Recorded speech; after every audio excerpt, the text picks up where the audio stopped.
that you do not have time. Everything is time. Time can be converted into anything. We all know time can be converted into money. People say often, time is money. This is true. Money is also time. You spend money to save time. Time is the enemy of the rich man, so he takes a private jet to save time. Money is the enemy of a poor man, so he waits for the bus to save money.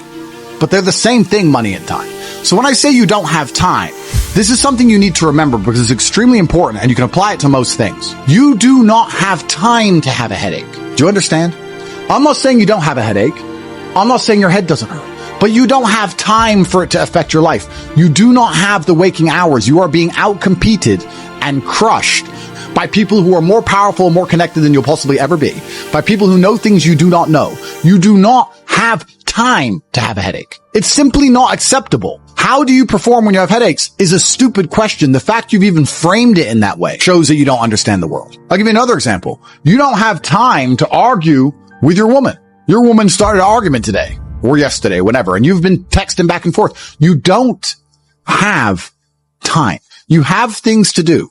There's unlimited work in the universe. You don't have time to have a headache or message girls or scroll Instagram. You don't have time for any of these things. Time is your lifeblood. It's all you've got. You can turn time into reputation. You could turn time into global fame. You could turn time into respect. You could turn time into a fantastic body. You could do anything with your time. You could choose a random embassy. You could choose a random country that you have beef with. Chile.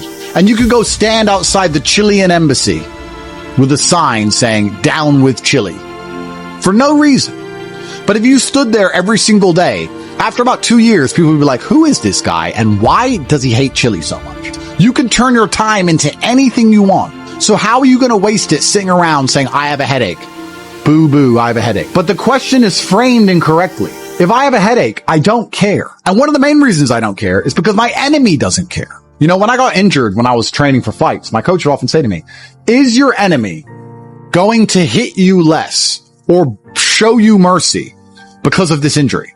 If you say, okay, we're about to fight, but halfway through the training camp, I hurt my foot. So, take it easy. No, he's going to try and destroy me anyway. So if he doesn't care, why do I care? And why does my coach care? Nobody cares. The people who are trying to steal your woman, and trust me, everyone is. The people who are trying to take the money that you want to earn and put it in their pocket before you can. The people who want to have large and gorgeous feathers on their peacock to show the world all the amazing things they've done. They don't care that you have a headache. So why do you care? You need to reprogram your mind. You don't have time to have a headache. You don't have time to be doing the majority of things you do. And there's always been and always will be. And we could talk about that again.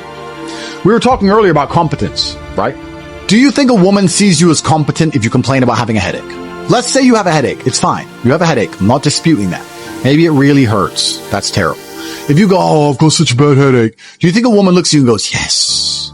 Oh, I found the guy for me.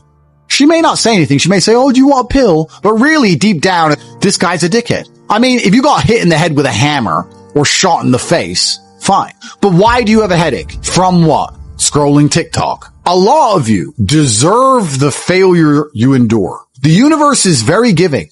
I often believe people say the world's not fair. I'd argue that karmic retributions, and in the long run, all in all, is pretty fair.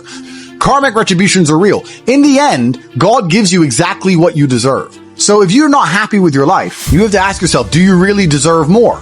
Have you really tried 100% of the time? Did you ignore that headache? Are you as competent as you could possibly be? Have you given 100% every time you've done anything? No. You deserve what you have. You deserve your mediocrity because you're an average person. You want a Lambo and these women and a boat and whatever else you want because you see it on Instagram. But wanting something and deserving something are very different things. If you truly deserved it, you'd be working for it in a way that ensures it would be given to you by the universe. Every single thing I've ever wanted, I have got. Maybe not instantly, maybe not easily. In fact, certainly not both. It was always difficult and it always took time, but I really wanted them, so I always got them. And I put in enough work to show God and show the universe I deserved them, so he gave them to me. I cannot remember a single time, and I state this as a matter of fact, this is not hyperbole, I cannot remember a single time I have ever decided not to do something that must be done because I had a headache, ever. Ever. It is easier if you enjoy it. because you do not struggle with lack of motivation or lack of interest. For me to say you could honestly be world champion at something you hate is a lie. You can, however, be competent at things you don't like. You can be very good at something you don't like doing. To be the best in the world, you probably have to fall in love with it. But the way you do anything is the way you do everything. And you can fall in love with the idea of being good in general. So anything I do, I don't want to be bad at. I either don't do it or I try my very best all the time to become extremely good at it. I don't see the point in doing anything and being mediocre or being bad at it. What's the point? If I'm going to speak on podcasts, I want to be good at it. Anything I'm going to do, I want to be good at. Now, you should have enough respect for yourself that you're prepared to always put in the effort to give your best 100% because it is a habit. You should always give your best to anything you do. When you pick up a video game, you should give your best.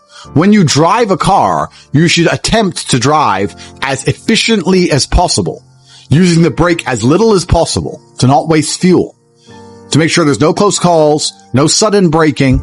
Most of you are just getting in your car and driving like a jackass from point A to point B, not trying to actually go, you know what, let me drive and pretend I have the queen in the back seat and I can't even brake suddenly. And I only have a fraction of fuel. How far can I go if I very smoothly, very calmly anticipate the traffic in advance, move my car in and out of the car so I barely have to brake, keep moving slowly and smoothly? Let me try and get good at this. The way you do anything is the way you do everything. And it is a habit to be good at things. There's nothing wrong with just being good at things. To be the best in the world, you have to love it. That's true.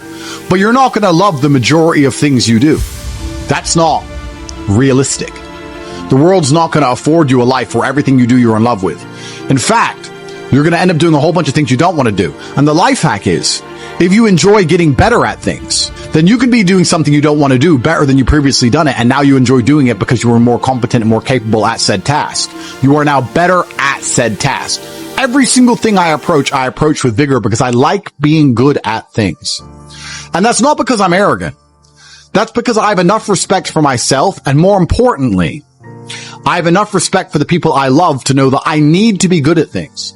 When my children or when my women or my family or my people who rely on me, my brothers, anybody comes to me expecting me to do something for them, I need to have enough respect for them to know that I'm good at what they ask me to do. And if I don't know what they want me to do or I'm not particularly good at it, I'm at least good at learning. You can become good at learning so that you learn things faster. Good at concentrating. Good at taking a scenario seriously. These are all basic life skills that go along with bravery.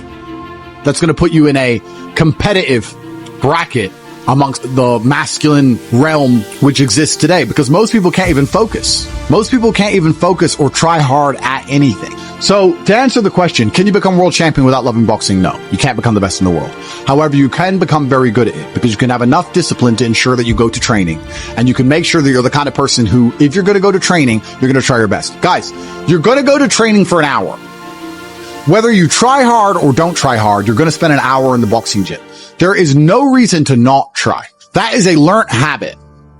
And what you often find with people who need to be motivated into things, because they're not disciplined enough to do things and not disciplined enough to do things properly, they'll go and say, I went to boxing training, as if that's all that it's about. It's not about going to the training. It's about trying hard in the training. It's about giving it your all.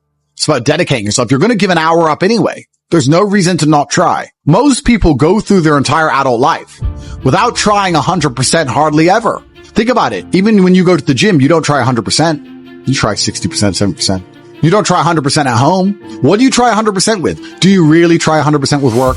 Are you really moving that mouse as quickly as you possibly can? No, you're not trying. So you have people who have gone through life and are going through life without even giving 100% of what they've got ever. And it's interesting because we're entering the most competitive period of human history. So you need to get very good at everything you do all of the time. You'll learn a lot of lessons about psychology in the boxing ring. Now, they're not related, technically. One's exercise, one's the psychology of people. But you'll learn in the fight ring, you'll learn that you're not tired when you're winning. You're tired when you're losing. That once you start to win, you get to find unlimited energy from the universe from somewhere, and you just continue to push forward, no matter how hard it is. Winning is easy. It's trying to turn it around when you're losing that is difficult.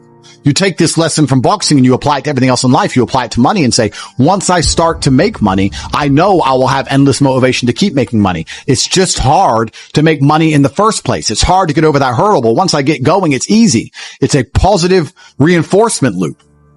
It's a spiral upwards into infinity.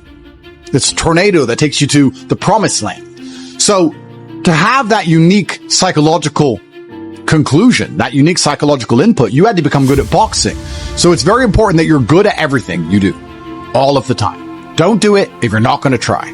But you don't want people to learn bad habits. But it's a bad habit to coast. It's a bad habit to spend time and waste it. It's a bad habit to go, I tried, I went, I didn't give it my all, but at least I went. You see this kind of cope online all the time. Yeah, at least I went. It's going that matters. That's not true. It's trying that matters. So you see this kind of cope. Yeah, well, I didn't feel like going to the gym, but I went and just had a light session. Why? You went anyway. So why did you have a light session? If you're going to go, do it.